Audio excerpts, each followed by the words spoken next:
We have heard that some people are considering filing lawsuits against China in their own jurisdictions, somehow to punish China for COVID-19. And these lawsuits are certainly frivolous. You know that the situation is complicated, but China is a sovereign country and has immunity in international law, and even some national legal instruments recognize the immunity of the sovereign state. Now, these lawsuits will try to embarrass and they are trying to create a momentum, but actually any judge in his senses is going to realize that such lawsuits are frivolous and they're not going to go anywhere because there's no base in international law that would allow such lawsuits to take place. From the perspective of international law, I don't think these claims are tenable. First of all, the origin of the new coronavirus has yet to be determined. Even if the origin of the virus is determined in the future, there's no law or precedent that requires the country of the origin to bear the epidemic loss of other countries. Second, there's no evidence to support the fact that the Chinese government hid the epidemic or did nothing, neither that China has committed an internationally wrongful act against any country. Actually, the Chinese government notified the World Health Organization about the information of the virus on December 31st and has continuously provided information about the virus and updates on the outbreak to the global society, including state authorities of other countries and international organizations since January 3rd. I think it is not a matter that how these authorities had dealt with the information professionally. We should use the same standard to view how the Chinese central government and the local governments had handled the information flow within China and how other countries, such as the United States, have used information since January 3rd to take effective measures at the appropriate time. Essentially, it is a global public health crisis. As the first country that has to deal with the crisis, I think that China had shown the world some valuable and useful control and prevention measures. Countries that copy China's experiences, such as Thailand, have actually controlled the pandemic very well. From an emotional perspective, I think we can all agree that there are always people who tend to blame things on others when things go wrong. But blames and complaints don't really offer any solutions. I think it's time for everyone to reframe their thinking and mindset that we live in a globalized world where the problems are globalized and we are actually one community with no borders.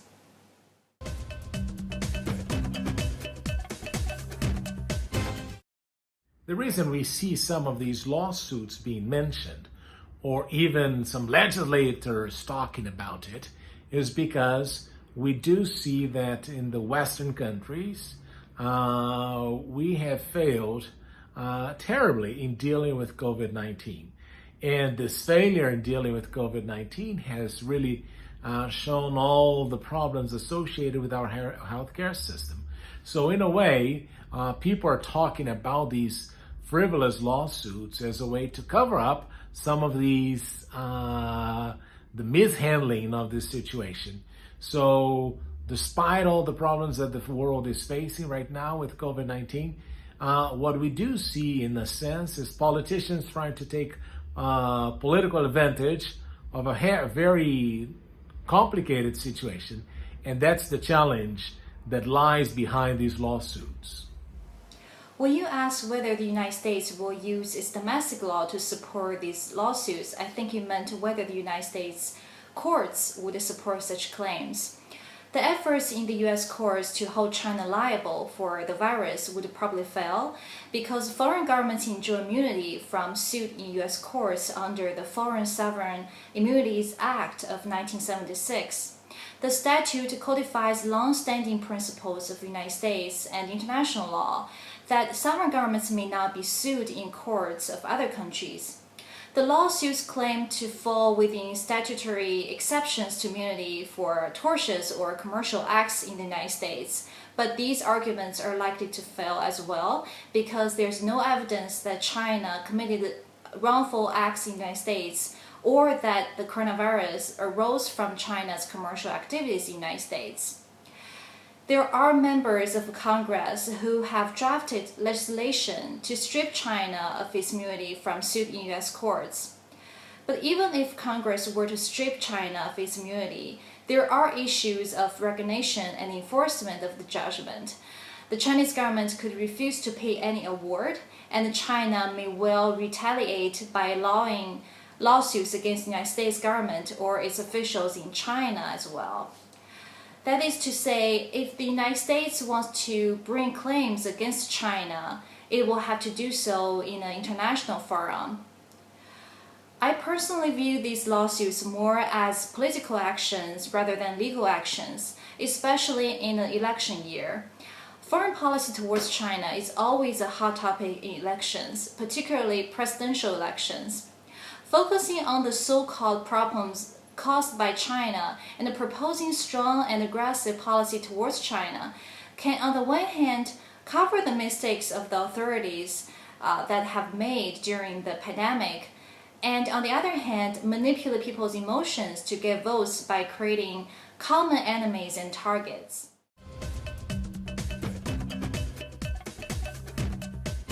It is true that states would like to exercise their jurisdiction in other countries because somehow there might be something that you do not like that the other country is doing, and you wanted to control it. But international law is very clear.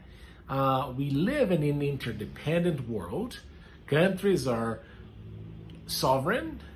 They relate to each other in an interdependent way.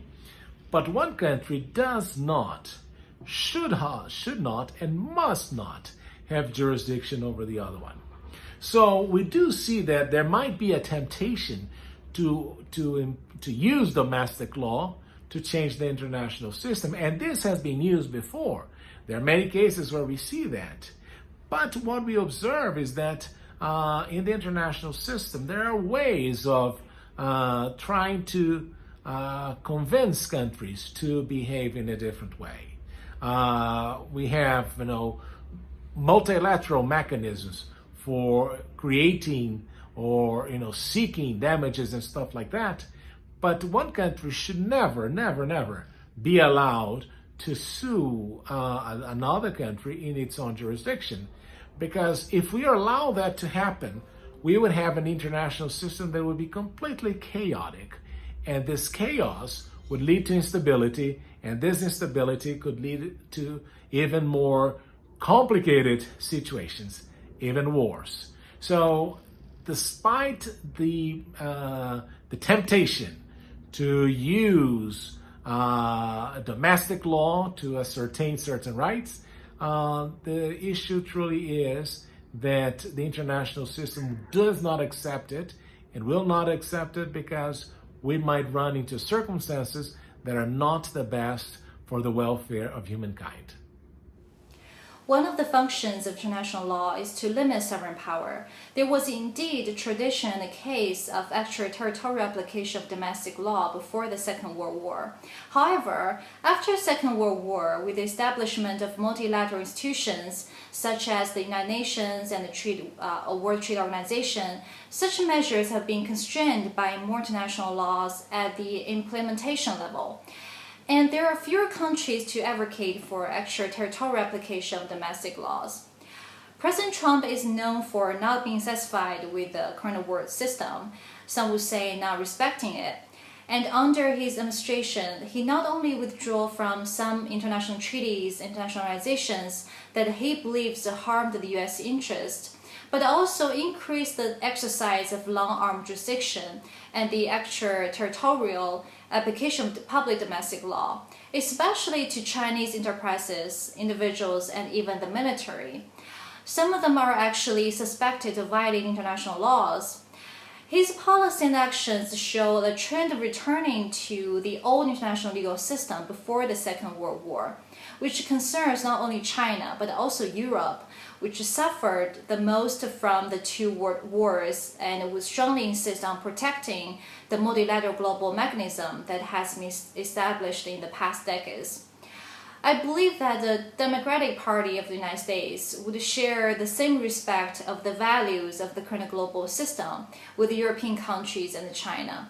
However, if President Trump were re-elected in November, the United States probably would advocate long-arm jurisdiction and extraterritorial application of public domestic laws and initiate sections on more events and cases involving finance, trade, counterterrorism, human rights protection, etc.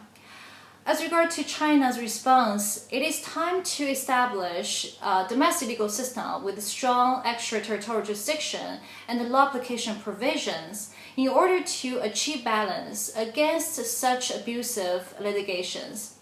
It can not only protect the legitimate rights and interests of Chinese citizens and companies, but also gain power in international negotiations and protect international rule of law order. For individuals and enterprises, they can also choose to respond to the lawsuits in the U.S. courts when being served or involved. Alternatively, they can also file a similar lawsuit in a Chinese court to counteract.